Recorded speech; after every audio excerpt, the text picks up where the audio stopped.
Our scripture reading is taken from Psalm 33, verses 12 through 16. Blessed is the nation whose God is the Lord, the people he chose for his inheritance. From heaven the Lord looks down and sees all mankind. For his dwelling places he watches all who live on the earth. He forms the hearts of all, who considers everything they do.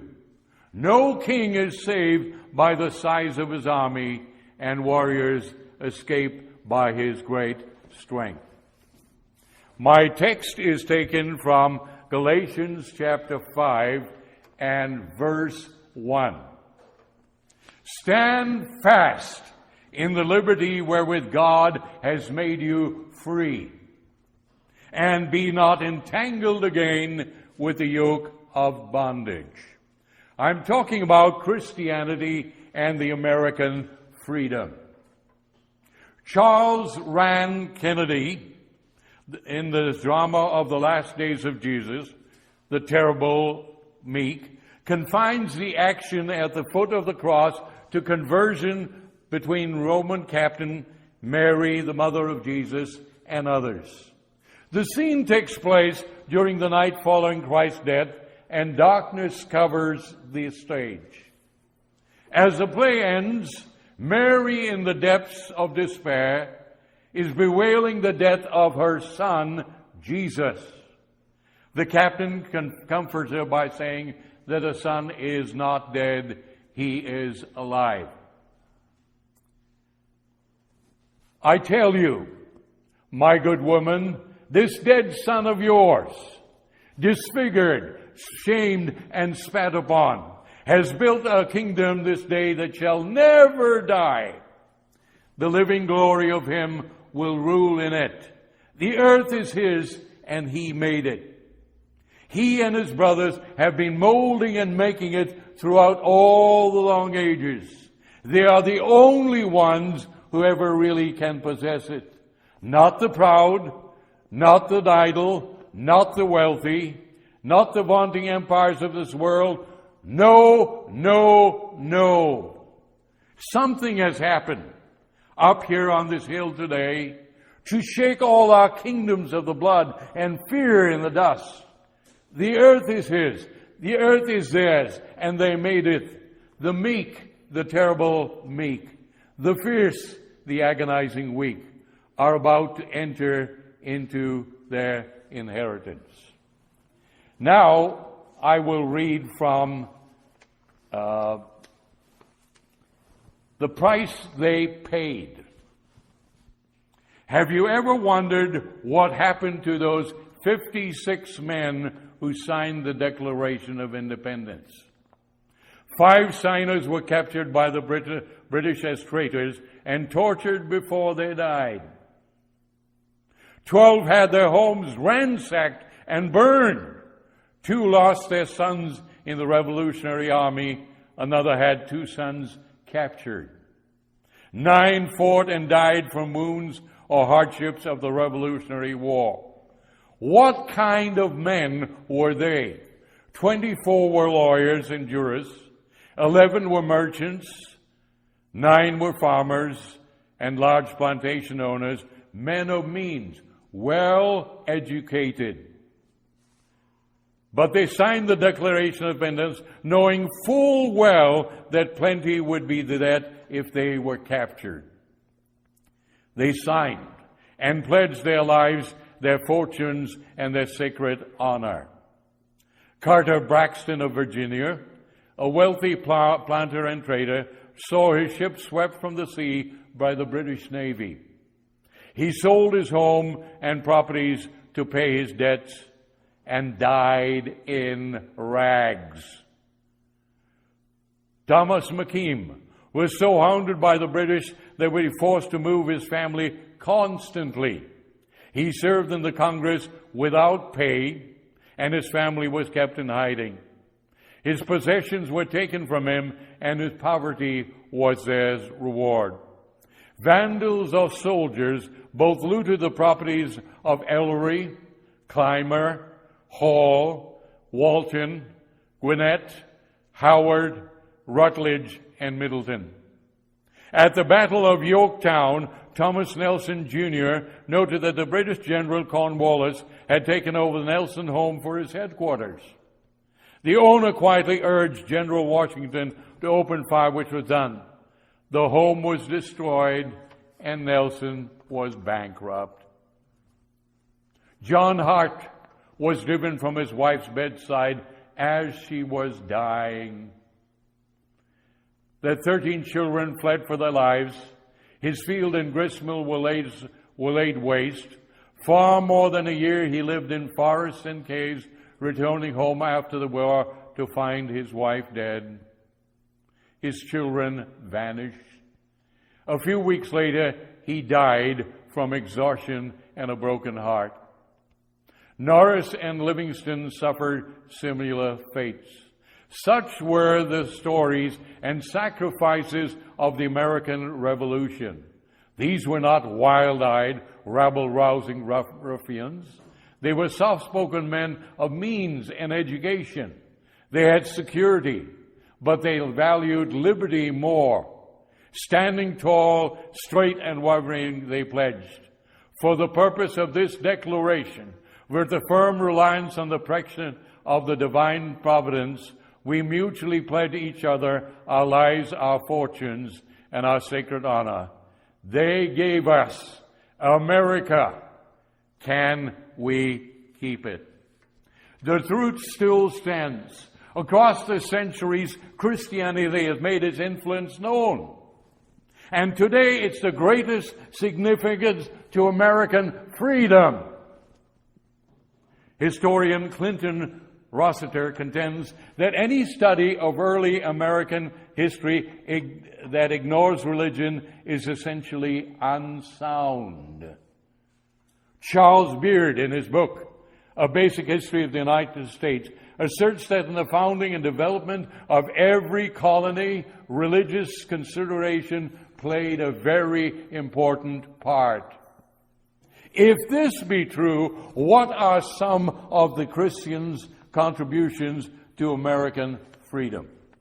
First, an optimistic yet realistic philosophy of history. The cyclical philosophy of history that is basically pessimistic began with the Babylonians. It asserts that life and history are really going nowhere. People can do nothing to change the hopeless boredom of history. There may be different actors in different costumes on different ages, but the drama of history is still the same and the plot remains the same. Plato believed that every 36,000 years, God withdrew from the world, allowed fate to wipe out life, and the drama of life and history begins all over again. Seneca, a Greek Stoic, believed the cycle took 10,800 years. The Hindus believe that everything will begin all over again in 4.3 million years.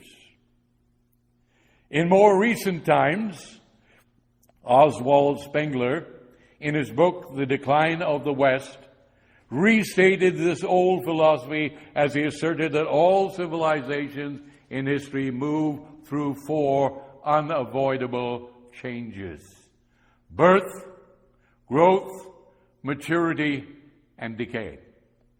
Christian philosophy would diagram history not an endless circle, but a straight line. At one end of the world, he would write the words, "In the beginning, God." And at the other end of this line, we would write, "I come quickly, and my reward is with me. I am the beginning and the end." This line moves forward and moves upward, ending only with the return of Jesus Christ and the the ultimate triumph of righteousness. Second, a practical demonstration of democracy. In the early church, we see pure democracy in action at the baptism of the family of Cornelius. The whole family got baptized. And when the 7 deacons are elected by the church, the apostles said, "You church choose the 7 deacons." And they were chosen. Roger Williams, in his Rhode Island experiment, translated the concept of democracy to America. Former Chief Justice Charles Evans Hughes said that the Charter of Rhode Island was the ancestor of the federal Constitution adopted 124 years later. Evidence that Thomas Jefferson was influenced by William is seen in the striking similarities of ideas in the Declaration of Independence and an earlier declaration written by Roger Williams. A well-used book in Jefferson's library expounds complete religious liberty and church-state separation. A true picture of the Anabaptists further indicates that Jefferson was influenced by New Testament democracy, where sermons in his library were preachers such as Robert Hall, London, Thomas Baldwin of Boston, and Richard Furman of Charleston, South Carolina. Thirdly, a needed emphasis on the world of the individual. A needed emphasis on the word of the individual.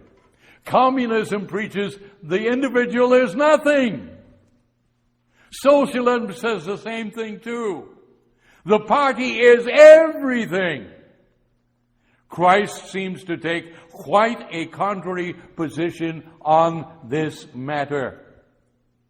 By his own life, he stressed the worth of the individual. He sought out the man born blind who was cast out of synagogue for expressing his belief that Christ was God. Christ's belief in the worth of the individual sprang from his ability to see people, not for what they are, but what they can be. What they can be. And so he called unlikely fishermen such as Matthew, Zacchaeus, Peter, Simon, and his followers. The Christian faith brought to American doctrine the doctrine of the worth of the individual. The Great Awakening brought this same renewed emphasis. As a result of this spiritual revival, scores of social reforms were seen. George Whitefield's Orphanage in Georgia was the first benevolent institution of its kind in America, and he was a devout Christian. Humanitarian interests in slaves, prison reform, and care for the insane all were born out of the revival of the Christian faith in America. This basic emphasis could be stated no better than it is in the Declaration of Independence. We hold these truths to be self-evident, that all men are created equal, they are endowed by their Creator with certain and reasonable rights, that among these are life, liberty, and the pursuit of happiness. Point number 4. The Bible encourages and preserves education. From the days of Paul until the Christian faith has encouraged the sentiment of knowledge. 2 Timothy 2, verse 15. Study to show thyself approved unto God, a workman that needs not to be ashamed. Reflects the Christian attitude towards the matter of knowledge and education. The book of Proverbs is full of knowledge and education, and we're told to pursue knowledge and to pursue education. During the Dark Ages, What little scholarship remained was kept alive in religious circles. The Reformation, a revival of religion, followed the Renaissance, a revival of learning. Great men such as Martin Luther, John Calvin, Zwingli, John Knox were brilliant, well-educated men who advocated education and the enlightenment of the masses. One who contends that Christian has held back education lacks a proper knowledge of history. Most of England's great universities were formed by religious groups. Oxford, Cambridge. America, almost all the first universities were established by Protestant faiths. Some of these are Brown, Columbia, Rochester, Princeton, Colgate, Rutgers, and the University of Chicago. All formed through religious education. An outgrowth of Great Awakening emphasis on the worth of individual was mass education and a system of public schools. Point number 5. A proper incentive for strong capitalistic economy. Strong capitalistic economy. An oft-repeated verse of some of the early Christian colonists was taken from 2 Thessalonians chapter 3 and verse 10. If any should not work, neither should he eat. This verse expresses the pioneering spirit of the founding fathers of America. Upon this principle, the nation was built and continues to stand. Why does the United States have the highest standard of living in the world and yet the youngest nation? The answer is found in Christian faith. Christianity so changes a person that it makes him want to live not a life of mediocrity. It gives him a fresh incentive and a new and wholesome pride. 6, the separation of church and state. Jesus enunciates this principle in his words, "Render therefore to Caesar the things that are Caesar's, and unto God the things that are God." Matthew 22, verse 21. Many believe that Roger Williams was the founder of the new republic, and his policy of separation of church and state at Providence accounts for this practice in America today. In the Rhode Island Charter of 1644, written 132 years before the Declaration of Independence, William guaranteed, quote, "No person with said colony at any time hereafter shall be in any wise molested, punished, disquieted, or called into question for any difference in opinion of matters of religion." 132 years before the Declaration of Independence. Sir Winston Churchill of Great Britain contended that William the Preacher was the first to put into practice the complete separation of church and state. 7. Up to the time of the Revolutionary War, religious liberty was supported and established by the church. Rhode Island guaranteed full religious liberty. John Leland, a minister concerned about religious liberty, was encouraged by scores of people to run up against Madison for the office of delegate to the Constitutional Convention to be held in 1789.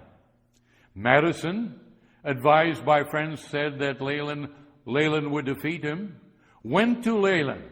Leland withdrew upon Madison's promise that he would support a bill specifically defending complete religious liberty. He withdrew. Madison kept his promise. "My country, 'tis of thee, Sweet land of liberty, of thee I sing, land where my fathers died, land of the pilgrim's pride, land from every mountainside, let freedom ring. Thank God that freedom was brought about by our religious founding grandfathers. Thank God. Amen.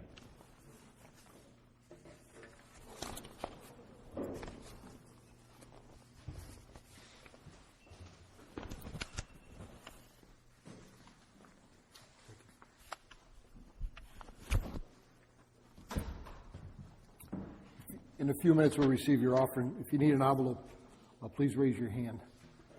It's interesting. Our pastor mentioned a great awakening. There were actually two great awakenings. There was an